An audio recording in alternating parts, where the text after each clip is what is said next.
let's not start the episode screaming. We did that last one, and it's all right. Or was it the enchanting? Oh, no, and it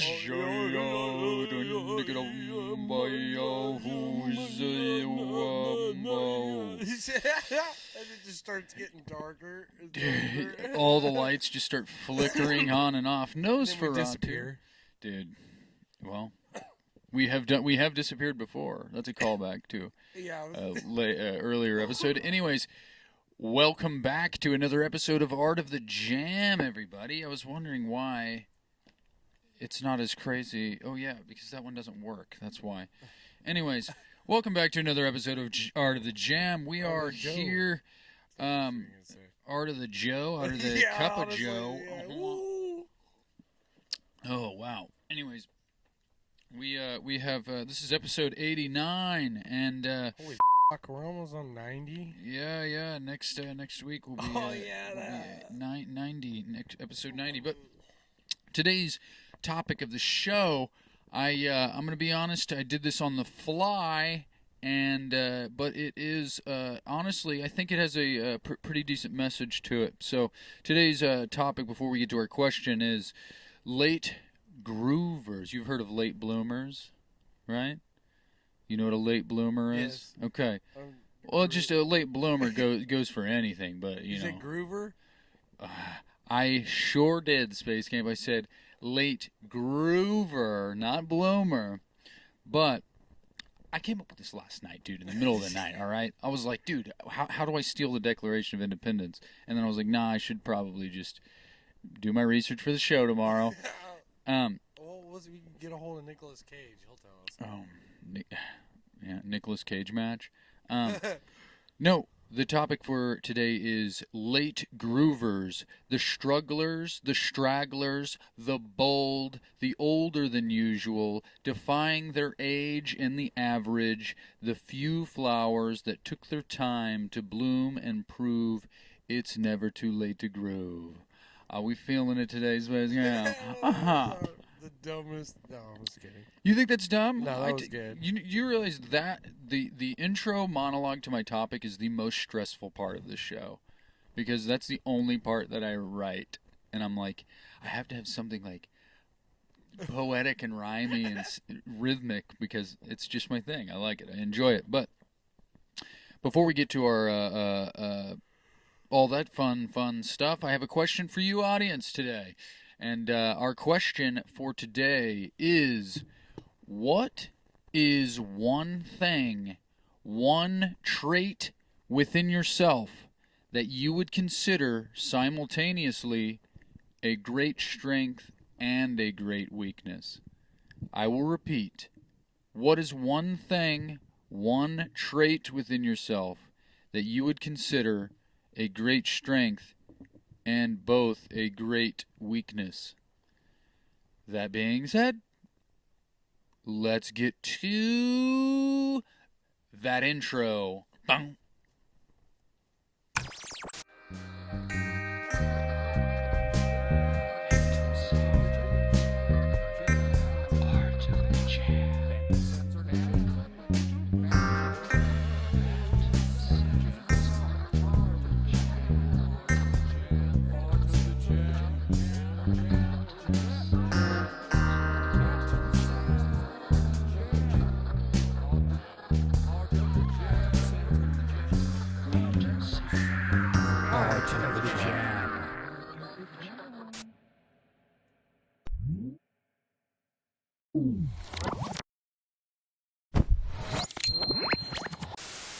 The universe.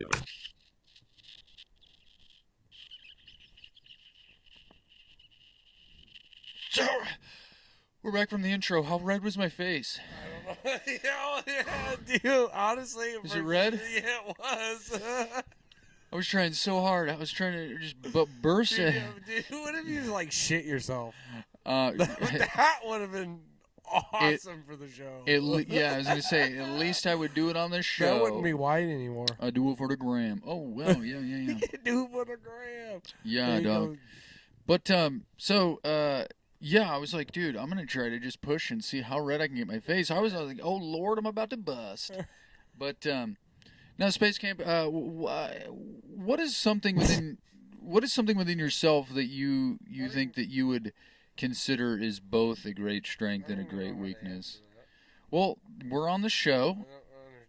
Honestly, I don't quite understand. You say this for most questions, and we're here to learn. We're here to learn, and we're here to try to understand. Yeah, I understand, and then give you something completely that doesn't have anything to do with what you asked. Well, we're here to unpack it. We're here to unpack it. It's good that you don't understand. Put your leg down. Put your leg down. We're here to try to understand it. And honestly, it's probably best that you don't understand it, just because there might be some people out there that don't understand it as well. And we can unpack it for them and explore.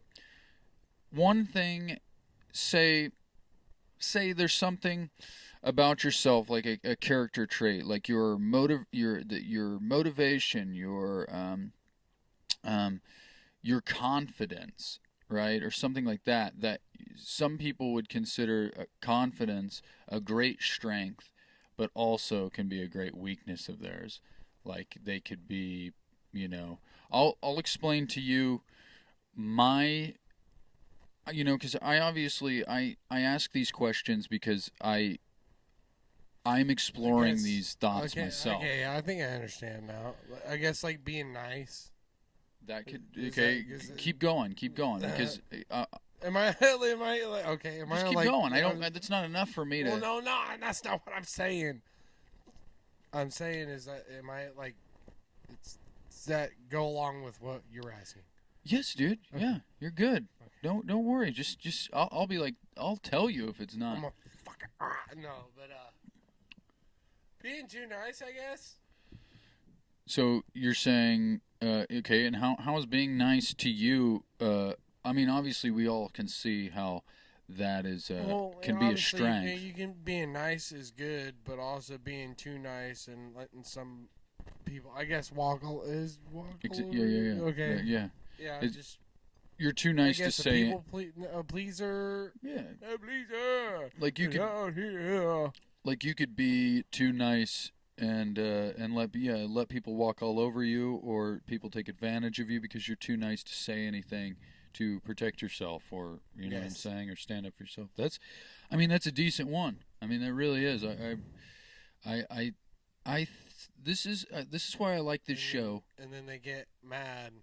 They're like, oh, why are you being an asshole? Well, fuck. So you get mad when I'm trying to stick up for myself. Oh, it doesn't look good on me, does it? Like, quit being a dick. Yeah. People have said that to you? Yes. That it doesn't look good on you? Yes. Being an asshole doesn't look good on anybody. I mean, yeah, but it's like, but what am I going to do? Let you fucking be a dick? Like, yeah, definitely. No. That's a good answer. I mean, I feel like sometimes Space Camp, I feel like sometimes you don't give yourself enough credit. I think you understand things. It just takes a little unpacking and exploring, and that's what we're here. Correct. Huh? That could be correct. Yeah. So don't ever. I feel like don't ever worry that you don't understand something, because that's what we're here for, right? We're here to understand. We're here to learn. I mean, just like the jam. Gee, life is but a jam, dog. We don't know things. We're trying to fuck around. Life is but a jam. We're fucking around and we're finding out. That's what we're doing. I would like lips for that. For instance, I think because I obviously have to put a lot of thought into these questions because they're genuine curiosities of mine, and I feel a certain way about a trait within myself that could be both of those things, and I want to ask other people because I want to fucking relate. I said this on the Thanksgiving episode, but I feel like this show is more so therapy for myself. Please, just audience, be my therapist. But now, I feel like my greatest strength and weakness is my desire to be successful. Like, because there's a lot of people out there. There's a lot of people out there that want what they want, and it's like, to me, that is a great strength because I do have an unquenchable desire and the motivation to do what I do and to accomplish my goals, but at the cost of my well-being sometimes, my mental health. You know what I'm saying? It's Right. like there are some times that when I don't succeed in the way that I want, I definitely beat myself up. I spiral. I'm down. I'm out. And I sometimes don't know how to get back up, you know. And that goes for and that even goes for every aspect of Every the job. aspect. Of That's just what you said the first time. What it sounded like. What? What? When you said aspect, but it sounded like aspect. Well, I mean, It was just the way you said it was funny. well, Sorry. that may be. But no, in every aspect of the job and the career, you know what I mean? It's like there could be even down to like an episode of like Art of the Jam, like the last episode where I did the fucking instructions to the show, and all I thought about for the next like 2 days was how I was just like, dude, some of those fucking time signatures I didn't do them as well as I could have, and I was like, fuck.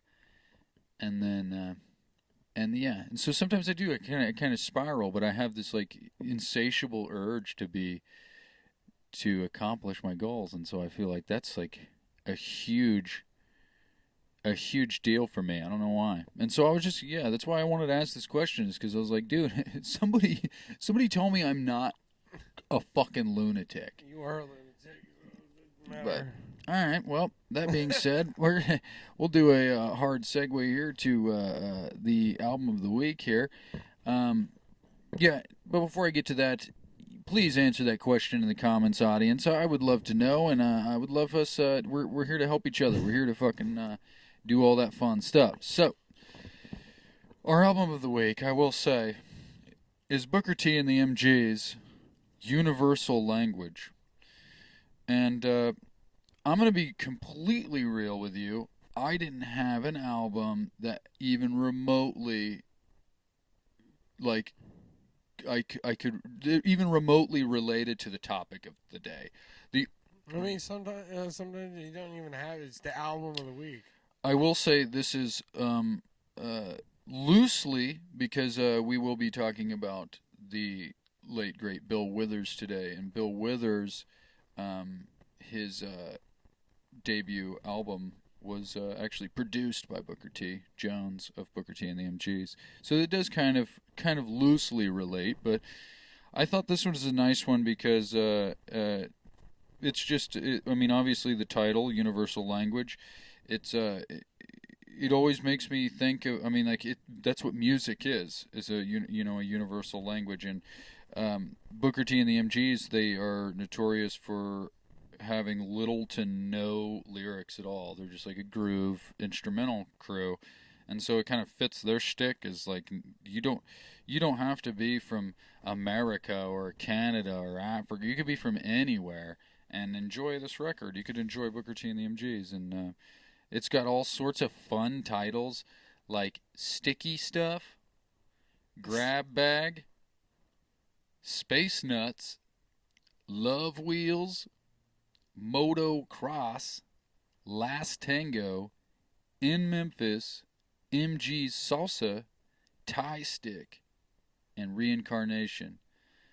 And I will say that Tie Stick and Reincarnation are probably the best songs on this album. But so if you ever have a chance, go check out Booker T and the MG's Universal Language. It is a goodie amongst... they're all good, to be honest with you. I love Booker T and the MGs. And go check them out, because they're fucking groovy and they're fun and they're cool and I love them. I previously, on one episode, I had their Macklemore Avenue album on here, and that was pretty groovy. So, but so I will go ahead and segue to our first segment of the show. It was just on my notepad. I tore it out, but first segment of the show, we have this is Space Camp's fun time favorite. It is, which I didn't even write it down, but it doesn't matter. This is Phantom Sam and the Fictions. This is the segment of the show where over the course of the week, one, if not both of us, come up with a few fictitious band names, and we proceed to talk about what band, real-time band they would open for, what bill they would be on, festival. There could be what genre, more importantly, what genre they would play, and what their aesthetic might be. Just all sorts of fun stuff about fictitious bands. But I will go ahead and I will say that I'm going to now start a new, not a new segment, but for this segment, I thought of a fun new little shtick for it to get everybody involved, because I feel like all my friends, everybody is always like, hey man, it's a crazy band name. Everybody in the world, I feel like, is beginning to have a list of fictitious band names somewhere, and whether it's in their brain, on their phone, or written down somewhere. Everybody, it's like a cultural phenomenon for right now. I feel like everybody's always like, that'd be a crazy band name. Hey, good band name. Hey, that thing you just said, that'd be a dope band name, wouldn't it? You know what I mean? Everybody's into it. So I thought about something funny, because I constantly struggle to find band names. I usually try to do 3 in an episode, but I only have 2 today. But before we get into that, the trick up my sleeve, my new little shtick here for this is I want to outsource 4 fictitious band names from the audience, from people on Facebook, Instagram, whatever. I want you to comment fun fictitious band names that you and your friends get your jollies off to, and laugh and shit in each other's mouths over, and just some real good ones. I want you to comment them. You can give me a 1, 2, 3, 5, 6, 7, and I will let you know they might end up on the show. On the show. And we will discuss them. We will decide what genre and all sorts of fun stuff like that. So participation. Yeah. Participate in our fucking bullshit, because that's what makes this fucking show go round.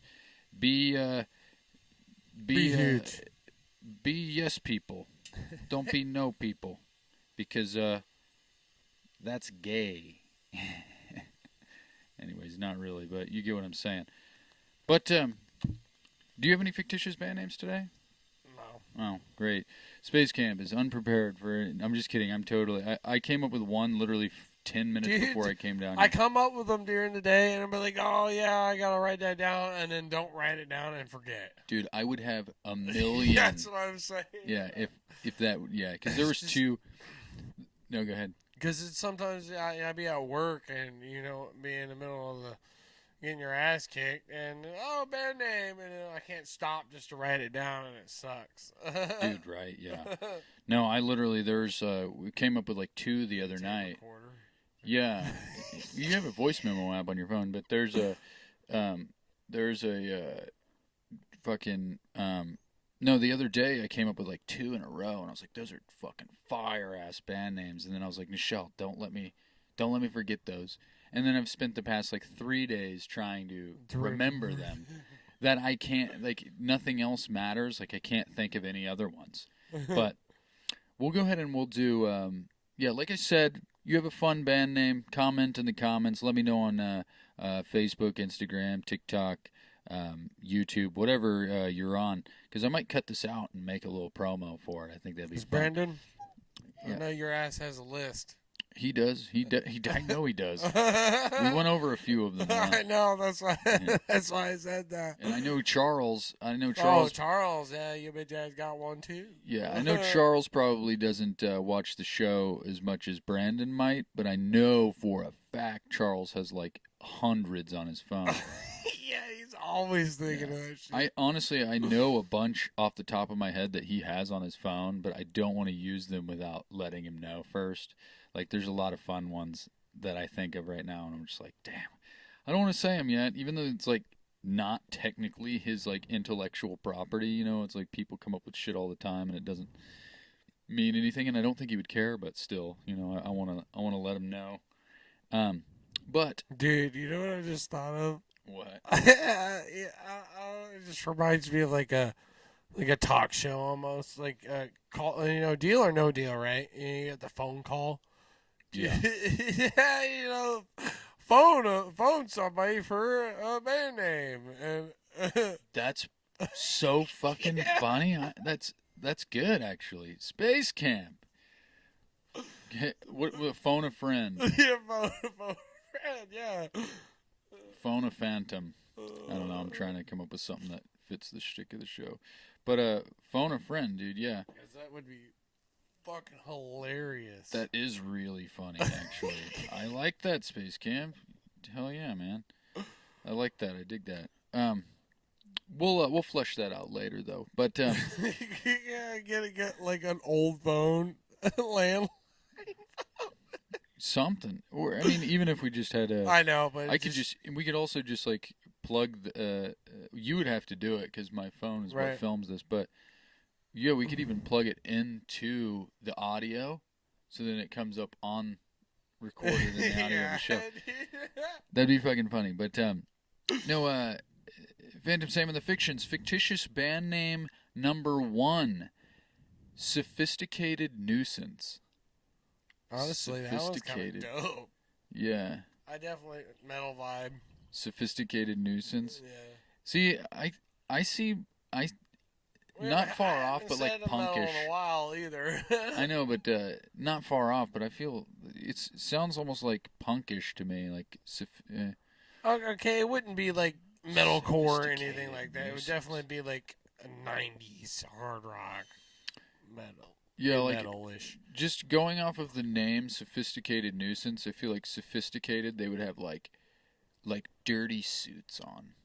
You know what I mean? Like they're sophisticated, but they're little menaces to society. They're little I thought you nuisance, little meant nerds. legitimately like dirty suits. Just got Yeah, dirt yeah. and dust on them. Yeah, yeah. No, that's what I meant. Like they're wearing suits, but they're like obviously it's like like they're dressed nicely, but they're like dirty. Oh, you and, got like, something on you, and you just pat them, and they're just all dust cloud. that they could be because they're always like doing, they're always pulling pranks, but they're always backfiring on them. Like they're always trying to do something with a vacuum, but the vacuum blows up Wildy little the bag. Coyote type shit. Yeah. They're fucking duck bills on the back of their head, and they're all black. Yeah. That's that. Yeah, but but what music would they play? So some sort of like punk metalcore type of thing, right? Yeah. So, like punk.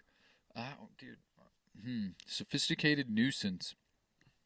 We what is that? What other band does that make you think of? You think Sophisticated Nuisance? Like who do you think they would be on a bill with? Like something even remotely related to them. Sophisticated Nuisance. Because oh man, Hate Breed. Yeah, you ever heard of Hate I mean, I have, but I haven't heard. I'm not familiar with them. I don't Just know like anything about them. Yeah, it's just that real aggressive. I guess like fight music almost. Like rowdy. yeah. That's a good word. Yeah, they're like in suits, but they're rowdy. Yeah. Yeah, they're like you remember the video game Bully? Honestly, yes. I Yeah.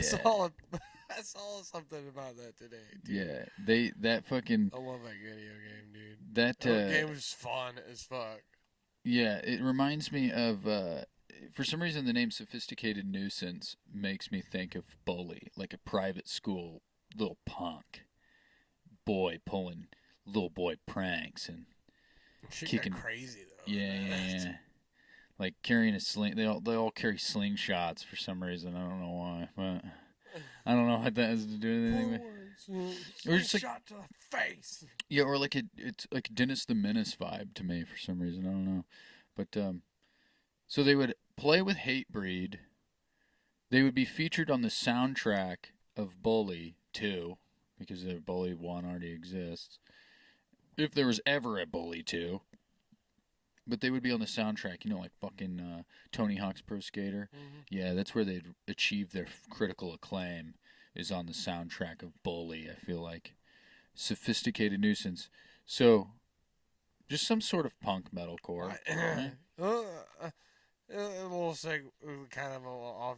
Why did most like games back then have some of the best soundtracks? Because I know SmackDown versus Raw, like 2008 through 9, had some of the best soundtracks on it.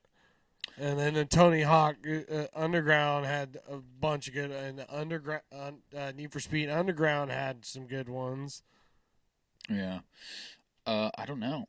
I mean, I honestly, I feel like whoever like curates the soundtrack to a video game, to a good soundtrack to a video game, is almost just as genius as the person who makes the game itself. Yes. Because it's like, yeah, you there's so like Power Man 5000. Oh, yeah. When Worlds Collide.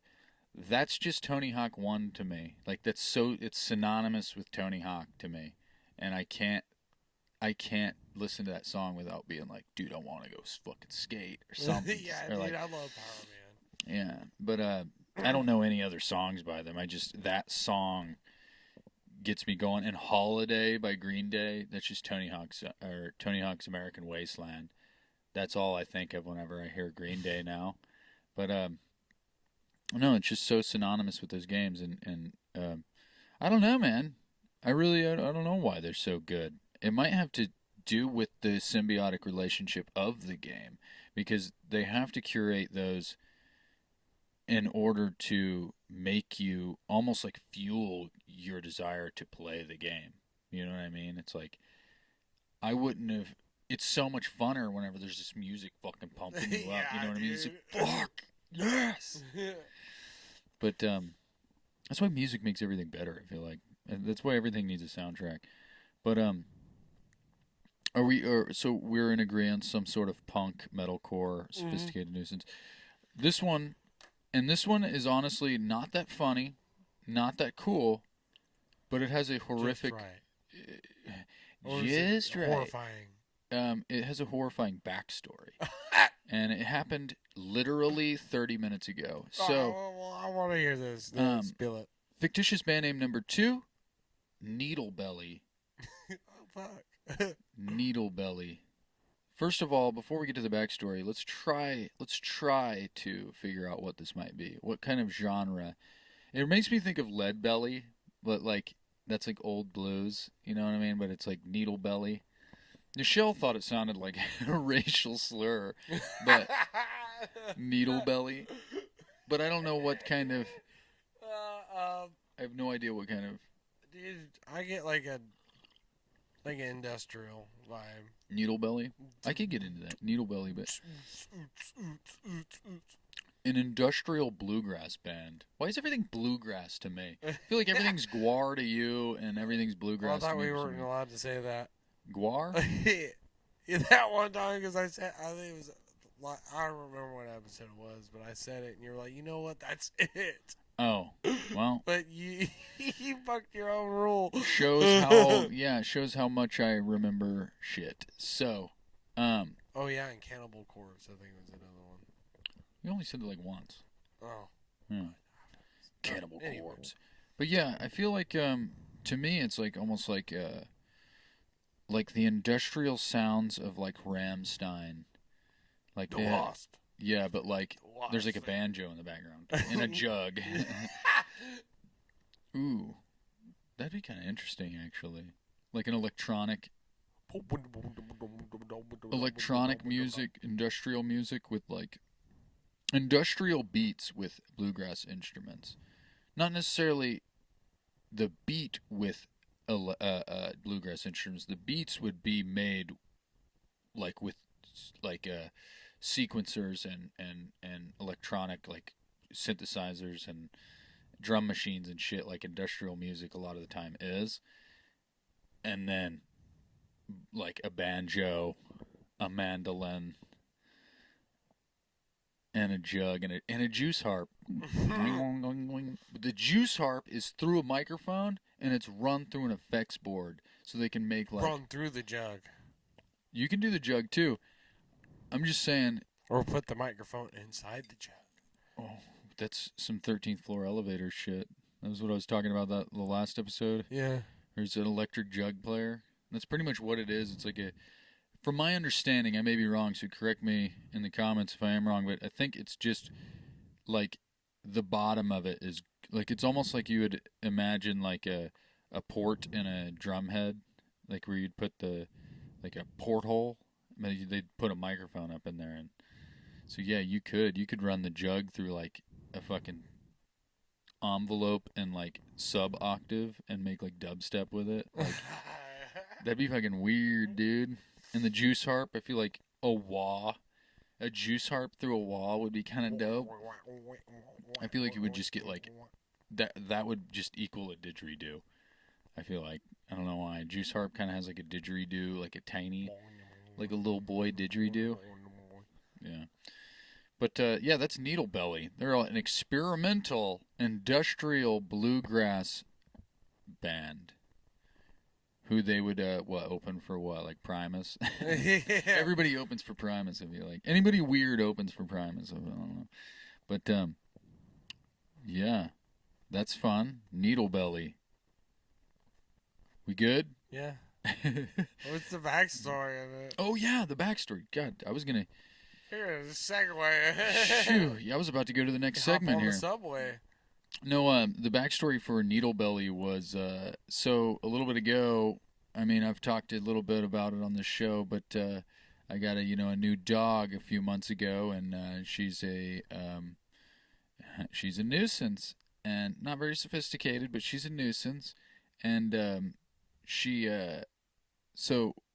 I was in the garage doing my my workout, and so I go upstairs, and sometimes I can't always trust her, and I can't always pay attention to her too often. That sounds bad. I can't always be watching her. She's a fucking dog, and I'm a human being that has stuff to do, right? And so normally she's good. She doesn't chew up anything. She doesn't do anything. Blah blah blah blah blah. Well, I go up there and I see a little bottle of Deshell's paint on the counter that her mom had picked up that she had chewed up. So there's just this gray paint all over the counter and a chewed up tube of that once contained the paint. And then I look over and I'm like, "Did you do this?" Like, talking to Pearl, and she was chewing on something else. And so I was like, "What the fuck is she chewing on?" And I go over there, and there's just a pile of sewing needles I knew that was where that was going. on the ground. Okay, and then she stops chewing, and she's like being weird. And so I'm like, dude, she's got a belly full of needles. Like, she's got a, like, I don't know what it is. I don't know how many, and I don't sew. It's Michelle's sewing stuff. So I don't know how many needles were actually in the pincushion. So I don't know if she even ate any of them. But it was just alarming that there was just like upholstery needles, which are the hooked ones, and like just all different sizes of sewing needles. And I was like, holy fucking shit, dude. Like, she's not okay. Like, she might not be okay. And then I was trying to find the pincushion, and because that was, what all the needles were in, obviously. And I couldn't find it, and then later she just coughs it up, like 5 minutes later, and I'm like, oh my fucking god. So either she chewed it and all the needles fell out into a neat little pile on the ground and kind of scattered them. They weren't like scattered everywhere, but there was just like a concentrated pile, and then they kind of like, dissipated. You know what I'm saying? Like, they were kind of spread out, and so she was obviously at least playing in just a pile of sewing needles. That's so sadistic. Yeah, and I'm like, dude, this dog. Oh my god. We've already had to almost have surgery, or she's almost already had to have surgery. Because her dumbass likes to. She would eat stuffing. Yeah, she ate so much stuffing that she couldn't pass a bowel movement, and oh. yeah. So she pretty much taxidermied herself, and but no, this one was way more alarming, dude. She ate fucking needles. Was she all right? Yeah, she's fucking fine. She's up there being a piece of shit. Yeah, I love her to death, but she is just. She's a type Ornery. of. Yeah, but she'll like make so much progress. She'll be so sweet for like 3 days, and then she'll take a step back, and she's just A nightmare. the biggest nightmare of my life. And then she'll gradually get better again, and she'll even surpass how good she was before. And so it's like there is like this weird thing when it comes to learning, and not to like connect this to the show, but this is kind of a good point, is I feel like that's learning in general. I know that sounds crazy, but it's like even when it comes to human beings and learning a skill, I always feel like it's like a plateau, a climb, a plateau, a fall, a drop off, and then you climb even higher, and then it just repeats, and that's how you get better. Because it's like I always find myself where I'm like, man, I feel like I'm really accomplishing something, and then it'll just like flatten out. And I'm like, man, I feel like I'm just at the same spot. And then I feel like I get worse. And then if I stick to it and I keep trying and keep trying and keep trying, I feel like I get even better than I was before. But it just keeps going like there is that ebb and flow of the universe. And I don't know.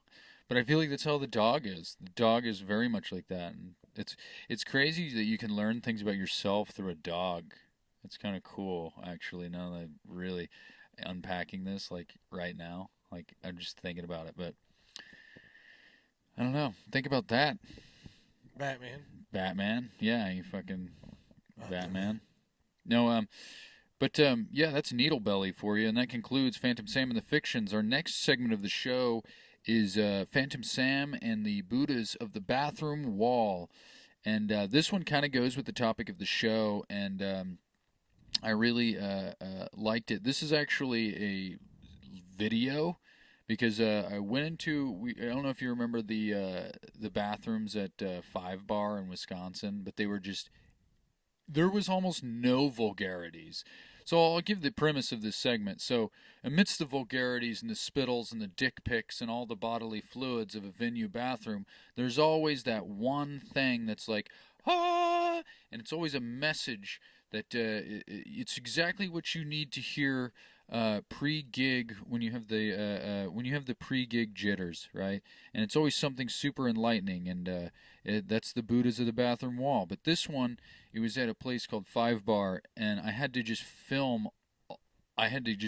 do a complete 360 and film the wall. Like the 3 bathrooms and stuff. Yeah, because everything in this bathroom was enlightening. I remember you were in one and I was in the other, and we could hear each other. We could hear each other, and I literally, as I'm reading the walls, I hear Space Camp, and he's like, "This bathroom is so fucking encouraging."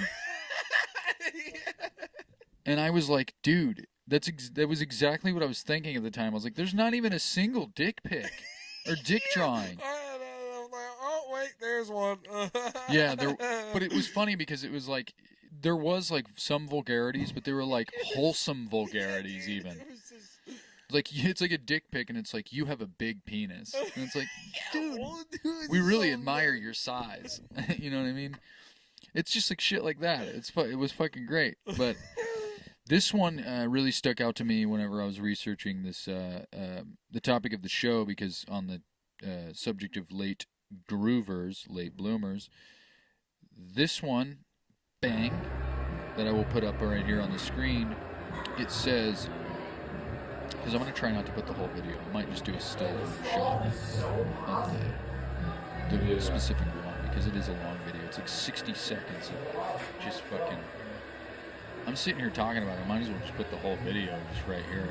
I'll just pause it right at the one that I have. But it says, if not, when. If not, when. There you have it, folks. That is Buddhas of the Bathroom Wall. What does that make you think of? Just anything. You don't have to do it. Exactly. Yeah. Do it.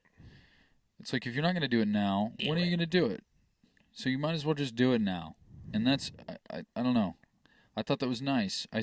And the reason it connects to the topic of the show is because it's like, a lot of these people that I'm going to talk about today, these musicians, we all know and love, and it's like, they kind of, like I said in my little inner monologue, it's like, it's never, they prove that it's never too late to groove, and it's like, you should do it now, right? But it's because it's never too late. If you think that you're too old to accomplish something, or you're too this or that, it's like, shut the fuck up, kindly and respectfully. Respectfully. Yeah, shut the fuck up and just do it, because you know deep down inside that you want to do it, and you should do it, and you'll be happier, and you'll thank yourself later for it. So, there you have it. That's the Buddha to the bathroom wall. If not, when? Hard segue here. We're going to go to our weekend recap, because I have a lot of people I want to thank, because before we get to our delectable purple juicy and gelatinous center of our show and our jam sandwich here, our weekend recap, we just played at Casey Oasis in Kansas City, Missouri, with Undergrounds Productions. So huge shout out to Christopher Ruiz with Undergrounds Productions and all of their crew, Ian, Isaac on sound, and even jammed with a few of them. Huge shout out to the bands that we played with, Tea Leaf and Twin Monarchs. Tea Leaf, what'd you think of Tea Leaf? Tea Leaf was pretty fucking groovy, I think. No, that was awesome. Yeah. Definitely a lot of different flavors. And then the saxophone player. Oh, dude.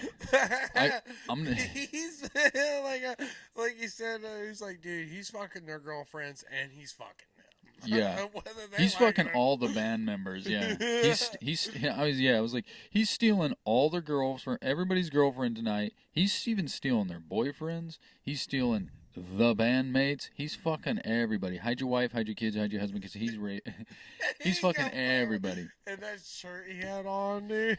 Dude, yeah. Awesome. It was like 90s, like African print kind of vibe, and then his shirt was open to reveal his sweaty, hairy chest, which I'd get in there. Yeah, I'd get in there. I cuddled with that. Yeah. I would do a little more than that, but dude, no, he was just put your tongue in between. Yeah, dude, he wails on that fucking saxophone, man, and it was like, he made it a sexy phone. Shit, dude. I was telling these two people in the crowd, because they missed it. They were like, we seen the saxophone on stage, and we just got here. We were hoping that they were playing, and it was like, you just missed him. But let me tell you about that saxophone. I was like, I think I have to call my fiance, because I feel guilty. I was like, dude, I honestly was like, I don't know. This is going to sound fucking weird, but I don't know what. I was moist. And I'm a man. He's like, somebody get me a tie. Yeah, so, no, that was. I know what you're talking about. That was a different instance that we're not going to talk about. Okay. Yeah. Oh, yeah, I remember now. No, we can talk about it. I seen a gorgeous black woman on the street at a bus stop, and I said, somebody give me a towel. I don't know if it's my pants or the sweat on my brow. Oh, man. But same goes for the saxophone player, man. I was like, somebody give me a towel. I don't know what's happening to me. I'm afraid of these feelings and what they might mean. But yeah, that was Tea Leaf, man. But Twin Monarchs, they called themselves an earth rock band. Dude, that was just chimes. She put chimes on her guitar, and she would just like play. But it was obnoxious, but it was like with everything. It was fucking crazy. Yeah, it was definitely unique as shit. And it definitely fit their shtick. She had a great fucking voice. Yeah. I'm gonna be honest. I loved all their music, but their intro was the dopest thing ever, because it was almost like Middle Eastern or like flamenco, like, and he was on the toms with the not regular sticks, like mallets, and so it had this like muffled tom vibe to it, and it was very tribal, And it was like, dude, I feel like they literally, and that's when she used the chimes. It was like their whole intro, and it was like they were conjuring something, and it was like, dude, I'm definitely gonna dance around that campfire. That's a dope. That was just super dope, and I really, really like them. They're cool. And she even messaged me on Facebook, and she told me how much she liked us and that we should keep in touch and stuff. So I would love to play again with both of the bands, but Twin Monarchs I especially was really they were just more up my alley in a way. But Tea Leaf was great too. They had that, like, I don't even know how, like, that indie funk type of jazz. They had an indie funk, like, reggae vibe too. Yeah, which was super cool. And yeah, I really dig them too. I would love to play with both of them. But huge shout out for Alex for interviewing us and allowing us to actually talk about this show and shed some light on our ideals and beliefs and philosophies when it comes to the great art of the jam. And so yeah, sorry I cussed so much. I don't know. Bullshit about what. Just bullshit. Yeah, just we bullshit. seem to like talk forever, dude. It did seem like we missed most of Twin Monarch's set. Yeah, because I got to see like at least like 50%, half of their 60. I would say 62.7% of their set I seen, and then we had to do the interview. Well, I want to say most of the time I did miss their set was actually me trying to find a fucking bathroom. Because I remember I was like, can I go to the bathroom before we do this interview? And then I was like, it felt like I didn't even make it to the guy, and you guys waiting outside for me. I felt like it was like 30 minutes. I was trying, like, every bathroom was full, and I'm just like, the main bathroom was full, and then there was the extra bathroom downstairs, and I literally, like, I was like trying to ask people. Nobody knew where the bathroom was downstairs, and I finally found Chris, and I was like, where's the bathroom? And then he had to show me, and then anyways, it doesn't matter. But shout out to the downstairs bathroom. It saved my life. But I also want to say a huge shout out to Jenna and Madison and the little boy with the watch from 1995, because oh yeah. he never told me his name, and I kept making fun of him, telling me he looked like a little boy. You making fun of my age? Yep. Funny. But we fucking got down. We were jiving. But Jenna and Madison, yeah, they were some photographers there.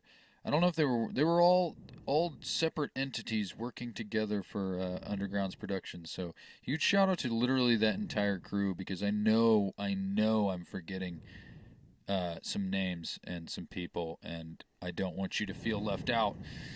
Because there's two specific faces I'm seeing in my brain right now that I'm forgetting their names. And one of them, you had suave-ass cowboy boots. We jammed at the end of the show, or at the end of the night, and I just don't remember your name, and I'm sorry. And then the other guy was the glasses and kind of had like curly hair, short curly hair. I can't remember his name. The older guy who's tall. I think his name may have been Ian as well, actually. But I'm not sure. Or Isaac or something. I don't know. Sure. Or somebody thought I was talking about somebody else when I asked them what that guy's name was. Anyways. But huge shout out to all those people. And so if you guys ever have a chance, go see an Underground's production. They're just trying to bring the community of Kansas City together with the beautiful art of jam and improv music. Kind of, I feel like we're very akin to one another. And it was two entities that were smitten to cross paths in this life. So it was kind of cool to get to be a part of it, you know, given that we are passionate about the art of the jam as well. And but that being said, we'll go ahead and we will get to the delectable purple juicy gelatinous center of our jam sandwich for today. So that being said, let's get to the jam portion. Was that real? No. Oh, it's like, Jesus, dude, that was like comical. Like, on that note, let's get to the jam portion of the show. Dun dun dun dun dun. Welcome back to the jam jam portion of the show, ladies and gentlemen. Ladies and gentles. Genitals? Yeah, ladies and gentles. Labias and genitals. Yeah. You know what I'm trying to say. Anyways, guys, welcome to the jam portion of the show. If you made it this far, thank you. We're about to get real angry. Yeah, like last time. If you tuned in on the last episode, it kind of ended like this. with like this. I'm probably not going to edit that in there, but it'd be funny if it was.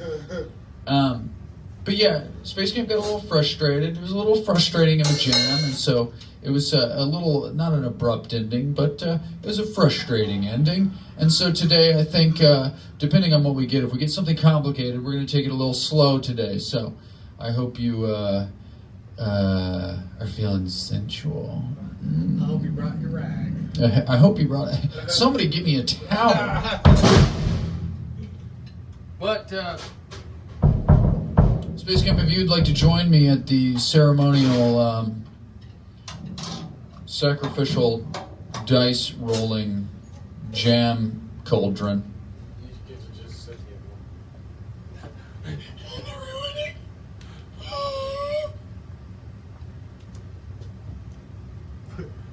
Fuck, I was just thinking of So, Space Camp is going to get the keys and the quality dice, and I am going to roll the time signature and the accent beat. So, there you go. And we're going to do a 7. Roll on the 8. I don't know why. It's just something I do. Anyways, ready? 1, 2, 3, 4, 5, 6, 7, 8. Ooh. That's kind of So, honestly satisfying because it like fit perfectly. So, we have what? F sharp, G flat, major 7, 7, 4, with an accent on the 1, 2, 3, 4, 5, 6, 7. 1, 2, 3, 4. Ah, no. Accent on the 4. Oh, okay, I was close. So 1, 2, 3, 4, 5, What's an 6, odd 7. I mean, and yeah, not numbers. So it would be 1, 2, 3, 4. Oh, it is 4. Yeah. Mm-hmm. So F sharp, major 7, 7, 4, accent on the 4. All right, cool.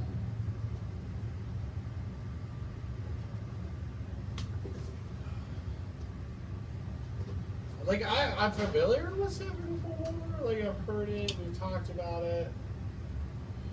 7-4. Yeah, this is going to be. We're going to definitely have to take this one slow, and let's get the time signature, and then we'll gradually work in the accent.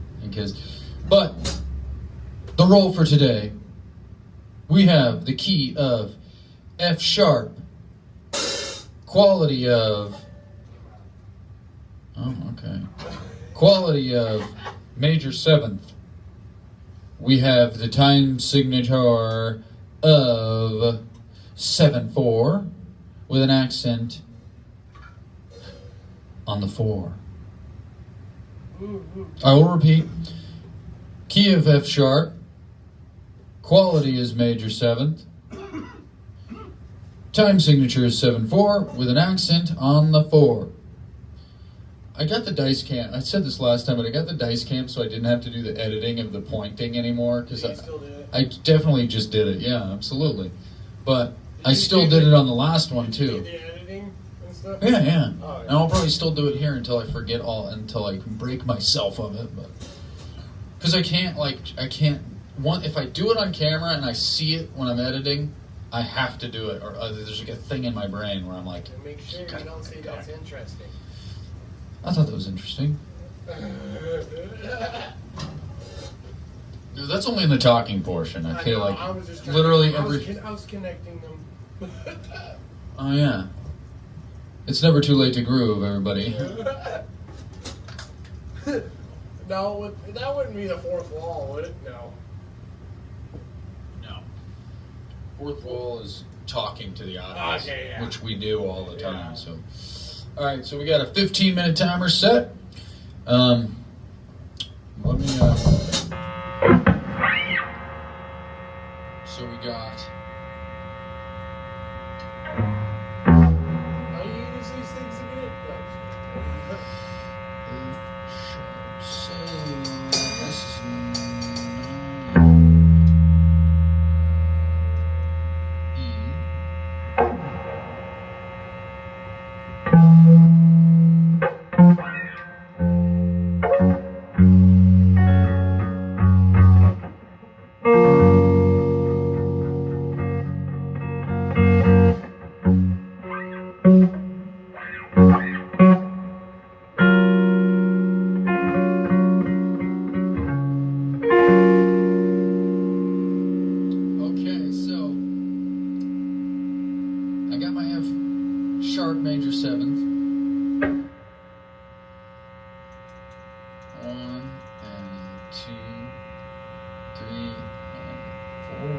1, 2, 3, 4, 5, 6, 7.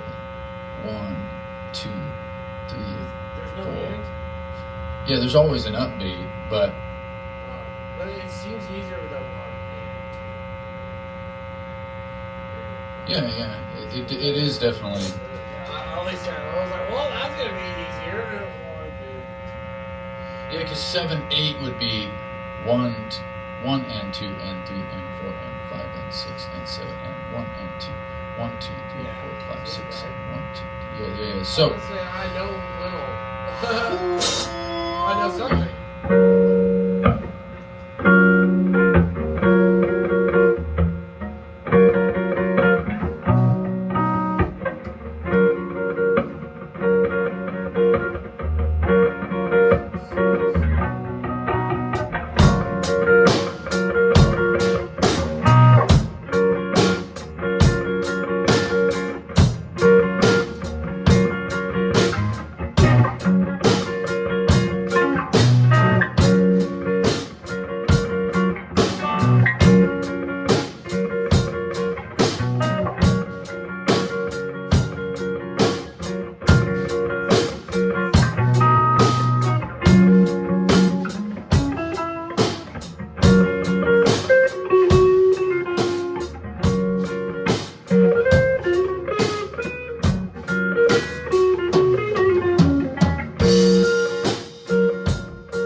were still playing 4/4 the whole time, by the way.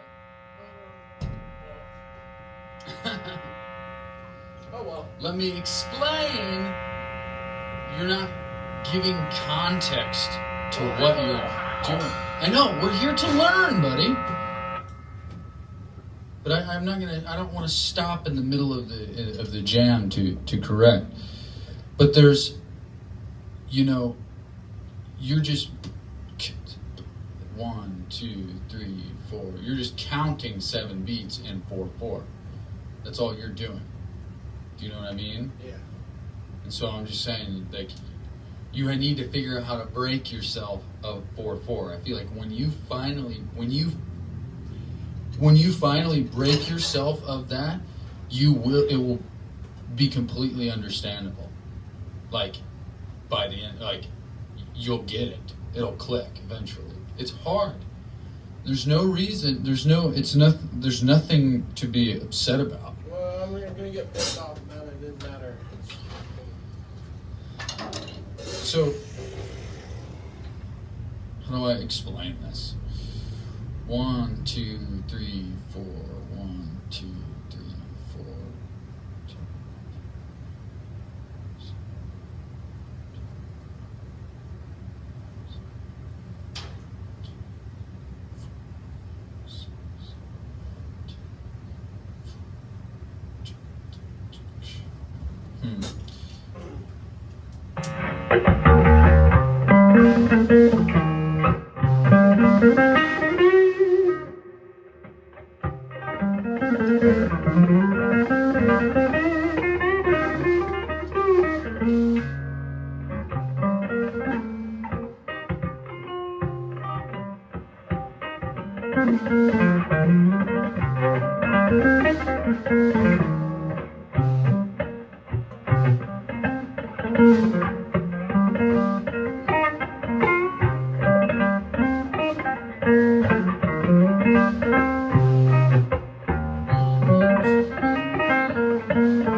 Let's explore this off the record here. Let's get back to the show.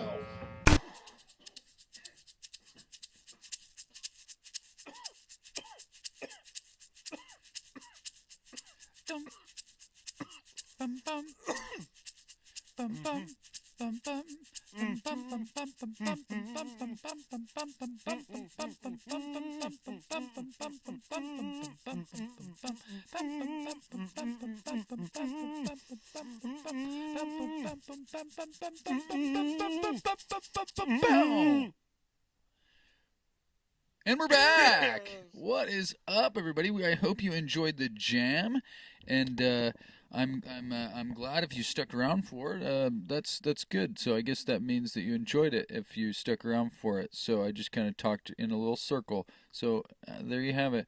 We are back to the show from the jam. We are on the ass end. We are on the little bottom bread, and well, I guess you eat. Technically, this is the bottom slice, I guess, if you want to think vertically, not the way you would eat a jam sandwich, unless you eat bread, then the jam in the middle, and then the other piece of bread. You know what I'm saying? Who would eat it like that? I don't know. Anyways. Beats me. Today, our topic for the show is late groovers. These are the strugglers, the stragglers, the bold, the older than usual, defying their age and the average, the few flowers that took their time to bloom and prove it's never too late to groove. Let's get into it. So, our first late groover is, as I promised, the late great Bill Withers. What? The late great what? I said your mom. Oh, well, my mom is not dead. All right, that was. You You set yourself up. Sorry. For my mom. I didn't set No. I didn't set myself up. You just interjected your mom joke. Bobby's mom. Bobby mom. But Bill Withers, he was born William Harrison Withers Jr. on July 4th, which I didn't realize he was born on the Independence Day. But born William Harrison Withers Jr. on July 4th, 1938. He is best known for his hit songs Ain't No Sunshine, Grandma's Hands, Use Me Up, Lean on Me, and Just the Two of Us with Grover Washington Jr. Just the Two of Us is a dope fucking song. I remember. Do you remember this? Do you remember the movie Baby Geniuses? It came out in like the late '90s of the year. Well, I guess you were born in '99, weren't you?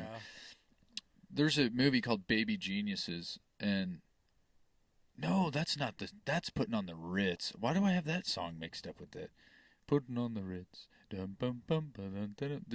was in that movie Baby Geniuses, but for some reason I got Just the Two of Us is Austin Powers. That's what I'm thinking of. Yeah. Yeah. I don't know why. I think it's because it's. Yeah, I remember that. I think a little bit. Yeah, I think Mini Me. I think it was because Mini Me looks like a little boy, and it's the Putting on the Ritz thing and Baby Geniuses was a baby.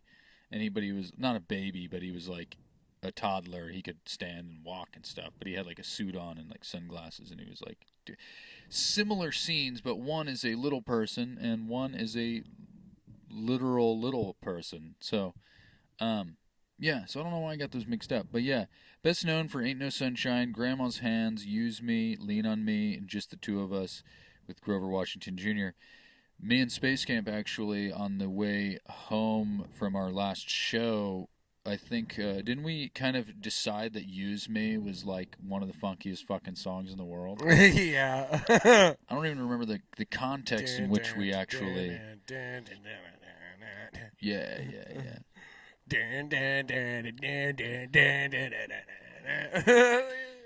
Until you use me.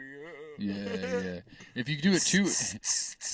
If you do it too well, we're gonna get copyright flag infringement. Yeah. So just continue to do it poorly, like you just did. Nah, I'm just kidding. But over the course of an 18-year career, he won 3 Grammy Awards with a total of 9 nominations.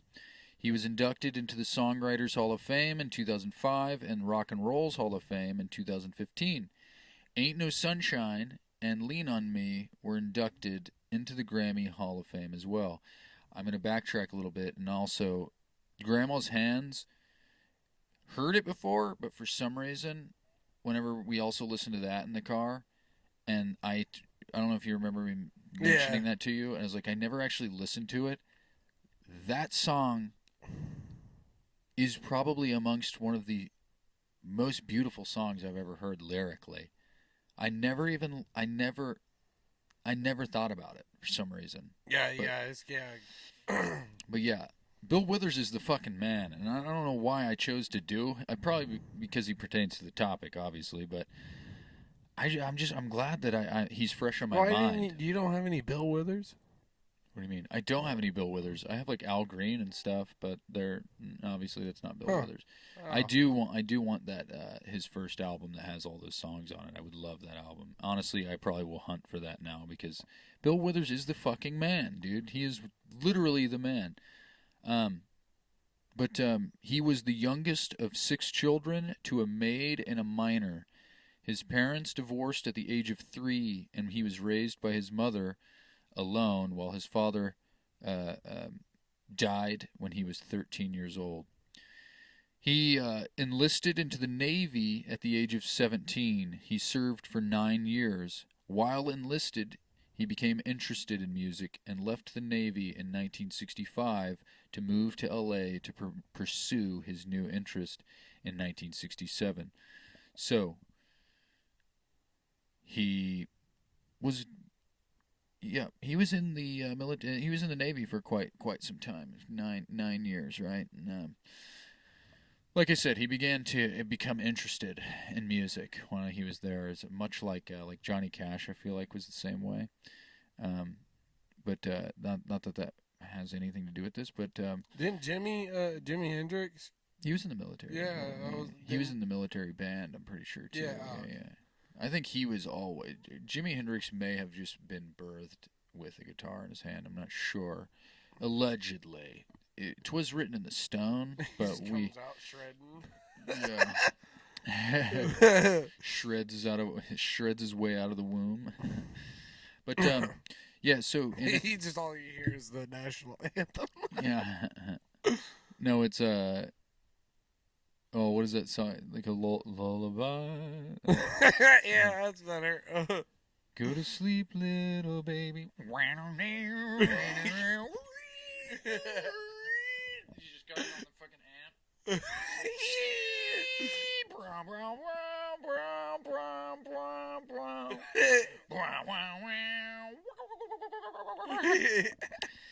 Anyways, enough of that. Bill Withers left the Navy in 1965, moved to LA to pursue music in 1967. His debut release was 3 Nights and a Morning, but it went unnoticed at the time and was later reworked into, I believe, the song Harlem. But that was kind of written and produced, or no, not written and produced. It was arranged by somebody else, and so I think he later reworked it himself and turned it into a different song. But he began working as a mechanical assembler for Douglas Aircraft, IBM, and Ford while recording demos, spending all of his own money. He was basically self-producing himself. He wasn't part of a label or anything. He was basically working, assembling fucking aircrafts and machinery, and then using that money to fund his music. But he finally had a hit in 1971 at the age of 32 with Ain't No Sunshine, produced by none other than Booker T. Jones, formerly of Stax Records, and Stephen Stills on lead guitar, which I didn't know that, and I think that's pretty dope how there's like this like intersection of great musicians, with like Bill Withers is like this fucking crossroads where Booker T. Jones and Stephen Stills, I don't know, it's just like this, and I think that's what makes it dope. It's just that community aspect of it. But although he achieved a taste of success, he still refused to quit his job, believing the music industry to be fickle. His first album cover even pictured him at his job at Weber Aircraft holding his lunchbox. So that album cover where he's like standing there and he's holding like he was at work, like not playing music at work. He was just doing a mundane, normal guy job, which I thought was kind of interesting. Because they always talk. You know, I didn't write some of this down, but there was a lot of people that did work with him that they how do you say, like, they described him as being very normal. Like, he would just talk. He wasn't like obsessed with vanity and like the desire. Like, he wasn't egotistical. He was just like a normal dude. And I don't know. I think that's pretty dope of a musician to do, because I think everybody should maintain their humanity and not succumb to their ego. You know, succumb. Never mind. Anyways, he continued working and learning the guitar until he was disillusioned by the music business, leaving the recording and the music business behind. He finally died of heart complications in 2020. So, oh shit, he lived that fucking long? Yeah, man. Well, he had been out of the music business for a long time. Like I said, he pretty much, he thought that the music business was like a fragile, like fickle thing, and so he didn't think that, like, he didn't need it. There was also a thing that I read that he was basically like, I had a life before that. That's what I think is kind of cool about these musicians that started or achieved success later in life, is that they lived entire normal lives almost before they even got famous. So I think it's much easier for them to maintain the humanity and the humble traits a human should have. You know what I'm saying? It's like when you become famous at a young age, I feel like you're way more likely to feed into that, like, be an asshole and egotistical and things like that. You know what I'm saying? So, yeah, he died of heart complications in 2020, and a lot of people said he was just a normal dude, and he left the music industry because he just didn't. I think he had like a problem with his record label, like they were like controlling too much of it, and he was like, nah, fuck that shit. He's like, I don't need this. I can be a mechanical engineer if I wanted to. I can do whatever I want. And he basically said that he didn't really miss touring and didn't really miss recording and things like that. He obviously loved music, but he didn't care for it. Like, he didn't want that stress. Yeah, It wasn't worth it to him. Well, it's like, because I feel like being produced or doing his debut album and things like that, it's like I feel like he was able to do what he wanted to do musically. It's like these other people are now trying to, like, control him and try to make a buck, you know what I mean? Right. Not put out good music. And so I don't think he was jiving with that, as you shouldn't jive with. I feel like you got to make music for the love of the music and not for the money. You know, I mean, that's a pretty easy concept to understand. It's like, you know, I mean, you obviously want to make money and to make it your job, but it's like you got to make it for the love of it first. You can't just solely do it to make money, because that's fucking weird. But yeah. So that's Bill Withers. Short. You know, some of these are very short. I just wanted to pretty much express the highlights of their careers and the age at which they achieved success, because in that time period, 32 is fairly old. You know, most kids were, you know, starting in or achieving fame at, like, in their early 20s. Like, you know, the Beatles, for instance, their entire career was over, and they were younger than you. That's how young the Beatles were. Dude, what? Yeah, the Beatles' entire career was over by the time they were your age. That's fucking insane. You know what I mean? Yeah. Like as the Beatles. You know what I mean? Like, they obviously went and they did their own thing. Yeah. But that's fucking nuts. Yeah, it's wild. Our next artist. Because I know Snoop Dogg got big 23 years old. Yeah. It's like it was very uncommon to be, you know, outside of your, or older than, like, 22 to 25. And that's kind of ties in there. There's some people that believe that the 27 club thing, why the age of 27 is so important for artists is because they always said in, like, the lore of music that if you don't make it before 27, you'll never make it. And it's like, fuck you, dude. Mm-mm. You know, these are, like I said, these are defying the norms. And I know there's a lot of people out there that probably think they're too old to start something or to do something. It's like, dude, I have two more artists, and they just get older. So bear with me. Our next artist is none other than Willie Nelson. Yeah, he's still Still alive, kicking, dude. dude. And we'll get there. But Willie Nelson, he was born Willie Hugh Nelson on April 29th, 1933, which is fucking wild. He's best known as a main figure in the outlaw country subgenre that developed in the 1960s, his activism and heavy use of that ganja herb, dog. So, yeah, he smokes a lot of weed, that's what I mean. He joined his first band at the age of 10 and toured locally through high school as a lead singer and guitar player of a band called the Bohemian Polka, which I thought that was kind of interesting as well. I need to stop saying that after every fucking fact that I say. Oh, that's interesting. I thought that was interesting. Yeah, so obviously I thought all of this was fucking interesting, or else I wouldn't have fucking wrote it down. So let's just say that. I'm going to try my fucking damnedest not to fucking keep saying that. I don't know if you've noticed that, but I'm noticing it about myself, and I'm literally like, born Willie Hugh Nelson. Oh, I thought that was interesting. Oh, born April 29th, 1933. Oh, I thought that was interesting. It's like, fucking blow my gourd. I don't know what that means either, but after high school, he joined the Air Force in 1950, later to be discharged for back issues. He attended college briefly, only to drop out because his music career was picking up.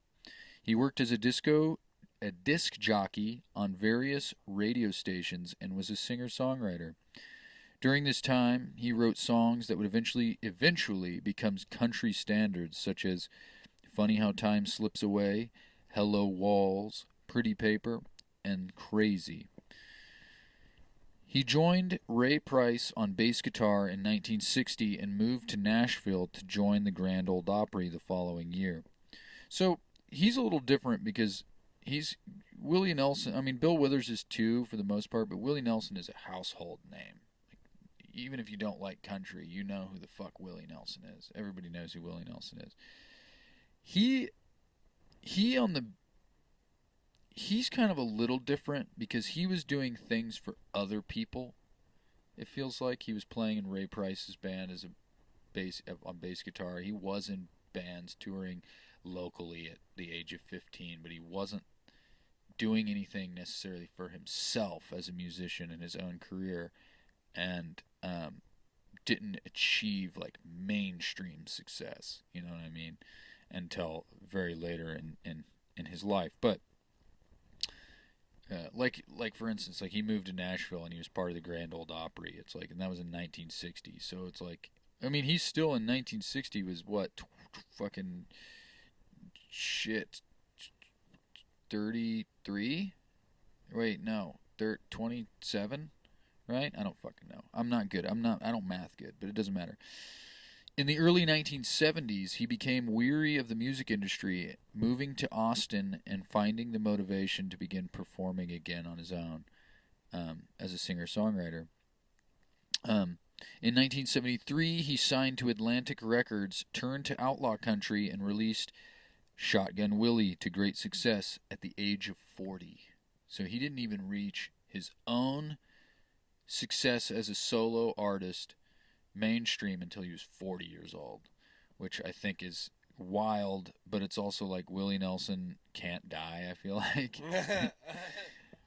And so I feel like 40, since he's like kind of like a hobbit in a way, like he, you know, they live for like hundreds of years, you know what I mean? And it's like, or thousands of years. I feel like 40 was pretty young for how old he is now, but that's still old on average, obviously. Yeah. Didn't receive great success until Shotgun Willie released at the age of 40.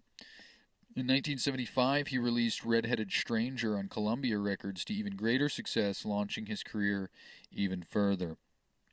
And so he was, well, early 40s until he finally got what he struggled as a musician up until until he was fucking 40 years old. If that's not some fucking gumption, I don't know what is, dog. That's fucking crazy to me. Because I'm going to be honest, I feel old sometimes. I don't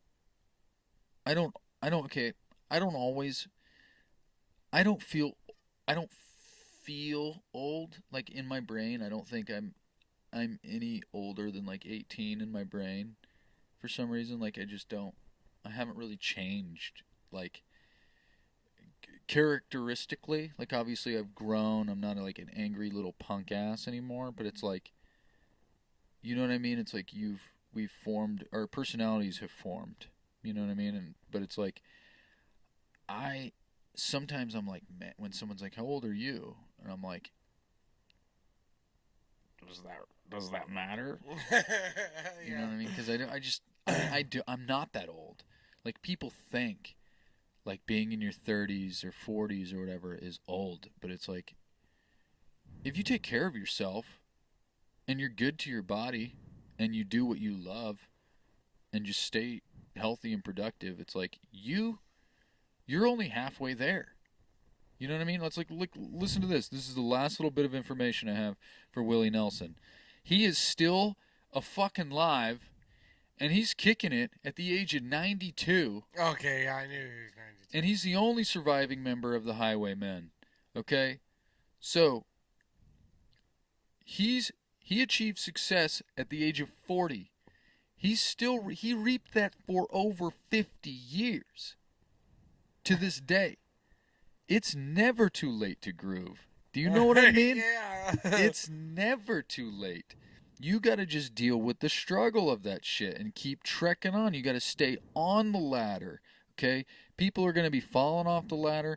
You can go down a rung. You can go down 2 rungs. Stay on the fucking ladder, okay? It doesn't matter.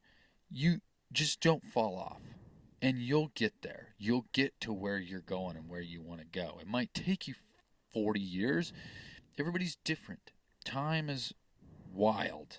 But I'm not gonna lie. I think, honestly, could be wrong about this, but I don't. Tech 9, like, he didn't like really start getting big until 2015 when Hood Go Crazy came out. I don't think he's that fat.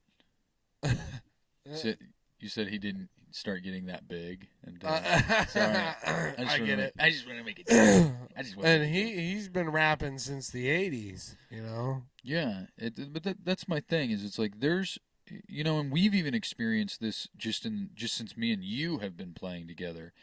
Bands are falling left and right. Good bands that we've been playing together for 3 or 4 years now. Well, every time we mention this, you add a year. Yeah. It's been about, we're on our 3rd year. Okay. I think so. Yeah, you're right. Okay. You're always like, I feel like you're gonna be like, we've been playing for 4 to 7 well, years. it's in between, now. so you can't. But yeah, there've been a bunch of bands that just fell. Yeah, but it's just like, I think it's so hard to keep a band together. It really is, and so I'm. You know, I already mentioned this on the interview that we did with Alex on the weekend, but while we're talking about it, I fucking love you. Okay? I do, and I don't want a day to go by that you don't know how fortunate I feel to have you. Okay? I know that's fucking sappy shit, but it's like, I mean, wherever life takes us, I'm extremely fortunate to have you and to play with you. We have something that I never expected, you know, and very unlikely character to have a brotherly bond with. Do you know what I mean? Like, we're vastly different people. Yeah, well, honestly, the more and more we hang out, man, the more and more we're gonna become alike. It's just. Well, yeah, I'm not going to scream in a mic ever. Well, no, that's not true. I do it at shows, but I just don't scream. You know what I mean? Not like that. I get you. I know, definitely. Yeah. You're not going to develop my stupid noises. Like, it's not contagious.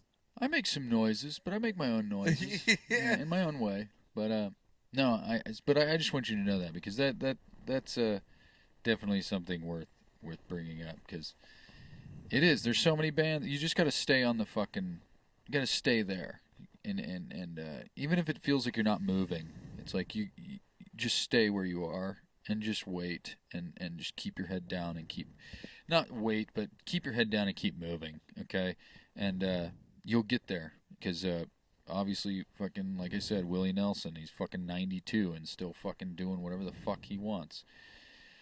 I want to do an episode about his guitar. I want to do like famous guitar episodes because his guitar, there's some wild stories about like I seen like something like the IRS or something was trying to like repossess some of his shit because he owed taxes and like he was just like hiding his guitar because that was like part of collateral or something, and so he had like he was giving it to people to like ship to other people in order to like meet him places so the IRS couldn't track down Trigger his guitar. And it was something like that. I literally briefly skimmed a little bit of information about it, so I don't want to act like I know anything about it, but I'm going to do my research in a later That's episode. so awesome. It's fucking, he's the man. He's kind of the man. I'm not even a huge fan of his music, but I'm a huge fan of him. Same. You know, I think he's groovy. But our last artist here I have, and this is my favorite of them all. I mean, I know Bill Withers is the man, but this guy has a special place in my heart, and I think he might have a little special place in your heart too. This is the late and great Charles Bradley. Yeah. Charles You don't Bradley. have any Charles Bradley either? No, I attempted to steal the Changes album from Josh, and it just he loves Charles Bradley, if the same amount, if not more than I do. So there was no way I was getting away with that. But I want the Black Velvet album really bad. But Charles Bradley, he was born Charles Edward Bradley on November 5th, 1948. He's best known as the Screaming Eagle of Soul. And he was abandoned by his mother at the age of 8 months old. He was raised by his grandmother until his mother finally returned when he was 8 years old and took him back to Brooklyn with her. In 1962, his sister took him to the Apollo Theater to see James Brown. He was then overwhelmed with inspiration and began mimicking Brown's singing and mannerisms. Bradley eventually ran away from home at the age of 14 because of poor living conditions, as his bedroom was actually a basement with a sandy dirt floor, and he lived on the streets and subway cars for 2 years. He later enlisted in the Job Corps and trained as a chef. A co-worker thought he looked a lot like James Brown and asked if he could sing, first too shy to admit that he could. He overcame his intense stage fright after a fellow crew member pushed him through the curtains to perform on stage, like physically just pushed him out. Well, knew he could do it, and it was Yeah. Oh, okay. Well, he like I said, he was too shy to admit that he could sing, but he definitely could sing. He was like, get out there, dude. Yeah, and he was just, but he would never perform because he was too shy and he had intense stage fright. So his coworker had pushed him out on stage, like literally like behind the curtain, and just pushed him. And I thought that was stop saying that. He performed a handful of times with a full band until all of his bandmates were drafted into the Vietnam War, ending the act, and they were never to reform again. So that's kind of wild. So I feel like that's like the only thing that's ever going to tear us apart. I feel like as if there's just, well, we're too old, I guess, now to be drafted into wars. Knock on wood. Unless they like raise the drafting age. They're like, yeah, we're drafting 50-year-olds now. We got to fight China, dude. I don't know who we're fighting. It was just the first country. Sorry, Chinese. I don't know what we're fighting. It was just the first country I came up with off the top of my little dome. So, I'm not trying to offend or insinuate that we're going to fight China or anything. But, anyways, I'm going to move on before I dig myself into an even deeper hole. He worked as a chef for 10 years until finally leaving and hitchhiking west across the country. He settled in California in 1977. There he worked various random jobs and played small shows for over 20 years. He earned his extra money to make ends meet as a James Brown impersonator under aliases such as the Screaming Eagle of Soul, Black Velvet, and even James Brown Jr., which I thought was kind of... Stop saying that, but I thought that was kind of interesting. I thought that one was funny, James Brown Jr., but no, Black Velvet is a perfect name. He has an album out, I think it was his posthumous album that came out, because he only released 3 albums in his life. He did No Time for Dreamin', Changes, or Victim of Love and Changes. No time for dreaming. Yeah. Dreaming. Yeah. And then I think Black Gotta Velvet. get up and do my thing. Sorry. I'm going to say Black Velvet, though. I think it came out after he died, but Black Velvet has a song on it. I feel a change coming over me. But it has that, the grooviest fucking, it's a slower song, but it has the dopest bass line I've ever heard in my life. It's just like this. I don't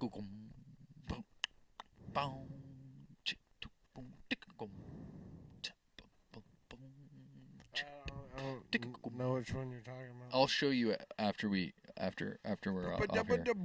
You've probably heard it. I might just not be doing it justice. It's very hard to explain. But in the mid-'90s, his mother asked him to move back to Brooklyn to get to know her more. While in New York, he began making his living as Black Velvet in local clubs. He began experiencing other difficulties while he was in Brooklyn, like almost dying to an allergic reaction to penicillin and the murder of his brother, which I can relate to. Not that I have a murdered brother, but I'm highly allergic to penicillin as well. Never mind. I am allergic to penicillin. I was gonna make a murdered brother joke, but that's probably in distaste. I probably shouldn't say that. But while performing as Black Velvet, he was finally discovered by Gabriel Roth, the co-founder of Daptone Records. He was then introduced to his future producer, Tom Brennick, the guitarist of the Bullets and the Minahan Street Band. He was invited to Brennick's band's rehearsal, where Bradley asked the band to simply play while he made up lyrics on the spot. They ended up recording and pressing vinyls of many songs written in this manner. So he's just making this shit up. I feel a change coming over me. You know what I mean? It's just like, you guys just play some random shit, and I'm going to just say stuff. And think about how beautiful his music is. And it just literally... Yeah. It's you just made that shit up and just pulled that right out of your fucking ass. But Bradley and Brennick took 10 of these recordings and put together Bradley's debut album, No Time for Dreaming, in 2011. So wait, that whole album was like that? Yeah. Oh my god.